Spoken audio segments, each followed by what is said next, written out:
ഇത്തവണ വരൾച്ച ഭയങ്കര കൂടുതലായിട്ടുണ്ടായിരിക്കും.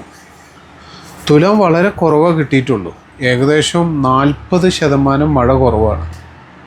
വെള്ളം ഉപയോഗിക്കുമ്പോൾ വളരെ ശ്രദ്ധയോടെ ഉപയോഗിക്കുക. പല്ല് തേക്കുന്ന സമയത്ത് ആളുകൾ, കുട്ടികളൊക്കെ പൈപ്പ് തുറന്നു വെച്ചിട്ടാണ് പല്ല് തേക്കുക.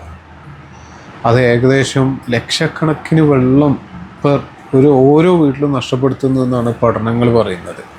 ആ ശീലം ഒഴിവാക്കുക. കുളിക്കുമ്പോൾ ഓരോ തവണ ഒഴിക്കുന്ന കപ്പുകൾക്കും എണ്ണ ഉണ്ടായിരിക്കുക. എല്ലാ എണ്ണങ്ങളും ഒരു ഉദാഹരണം പറയുകയാണെങ്കിൽ ഒറ്റയിൽ അവസാനിപ്പിക്കുന്ന രീതിയിൽ വെള്ളം ഒഴിക്കുക. അപ്പോൾ ഒഴിക്കുന്ന വെള്ളത്തിനൊരു കണക്കുണ്ടായിരിക്കുക. പിന്നെ അതുപോലെ തന്നെ മറ്റാവശ്യങ്ങൾക്ക് ഉപയോഗിക്കുന്നതിനും കൃഷിക്കും എല്ലാത്തിനും അളവിൽ വെള്ളം ഉപയോഗിക്കുക. ഈ വർഷവും മഴക്കാലം വരെ പിടിച്ചിരിക്കണ്ടേ. Thank you.